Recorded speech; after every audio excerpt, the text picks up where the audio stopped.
যুদ্ধবিমান, আত্মঘাতী ড্রোন কিংবা দূরপাল্লার ক্ষেপণাস্ত্র কোনো কিছুই রক্ষা পাবে না তুরস্কের নতুন এক অস্ত্রের কাছে, যার মাধ্যমে হার মেনেছে ইসরায়েলের আকাশ প্রতিরক্ষার গর্ব আয়রন ডোম। এদিকে ইরানের বিরুদ্ধে সাম্প্রতিক ১২ দিনের যুদ্ধে তেহরানের ছোড়া ব্যালিস্টিক মিসাইলগুলোকে প্রতিহত করতে প্রায় হিমশিম অবস্থায় পড়েছিল ইসরায়েলের আয়রন ডোম।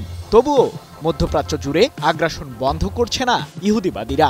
এমন প্রেক্ষাপটে নিজেদের প্রতিরক্ষা বহরে তুরস্ক যোগ করল স্টিল ডোম নামে নতুন আকাশ প্রতিরক্ষা ব্যবস্থা। নিজ দেশে বসে শত্রুপক্ষের সামরিক আস্তানায় নির্ভুল ও শক্তিশালী হামলা চালাতে ড্রোন এবং মিসাইলের কদর দিন দিন বেড়েই চলেছে। তবে এই আধুনিক মারণাস্ত্রগুলোকে প্রতিহত করতেও প্রয়োজন অত্যাধুনিক আকাশ প্রতিরক্ষা ব্যবস্থা। সেই পথেই হাঁটলেন তুরস্কের প্রেসিডেন্ট রিসেপ তাইয়েপ এরদোগান। তুরস্কের নতুন এই আকাশ প্রতিরক্ষা ব্যবস্থা ইসরায়েলের তৈরি আয়রন ডোমের চেয়ে কয়েক গুণ বেশি শক্তিশালী। কারণ আয়রন ডোম কেবলমাত্র স্বল্প পাল্লার মিসাইলকে প্রতিহত করতে পারে, কিন্তু স্টিল ডোম এক্ষেত্রে কয়েক ধাপে গিয়ে শত্রুপক্ষের ছোড়া স্বল্প, মাঝারি কিংবা দূরপাল্লার কোনো ক্ষেপণাস্ত্রই স্টিল ডোমকে ফাঁকি দিতে পারবে না।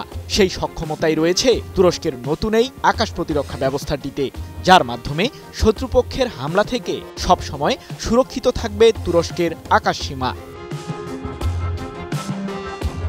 চলতি মাসেই তুরস্কের সামরিক বাহিনীতে যোগ হয়েছে নতুন আকাশ প্রতিরক্ষা ব্যবস্থা স্টিল ডোম। দেশটির সশস্ত্র বাহিনী ৯ বছর আগের তুলনায় এখন আরও বেশি শক্তিশালী, এমনটি জানিয়ে প্রেসিডেন্ট এরদোগান বলেন, তুরস্কের সামরিক বাহিনীর প্রতিরোধ ক্ষমতা পূর্বের চেয়েও শক্তিশালী অবস্থানে রয়েছে। আমরা আমাদের সেনাবাহিনীতে ৪৭টি স্টিল ডোম যোগ করেছি।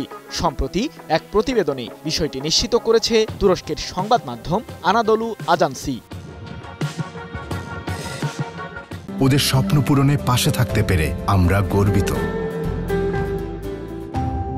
২০১৬ সালে একটি সামরিক অভ্যুত্থানের চেষ্টা করে তুরস্কের সেনাবাহিনী, তবে সেটি ব্যর্থ হয়। যদিও অভ্যুত্থানের চেষ্টার সময় অন্তত ২৫২ জন নিহত ও ২,০০০-এরও বেশি আহত হয়েছিলেন। আর সেই অভ্যুত্থানের পেছনে ফেটো নামে একটি সন্ত্রাসী সংগঠন জড়িত ছিল বলে সে সময় দাবি করে তুরস্কের সরকার।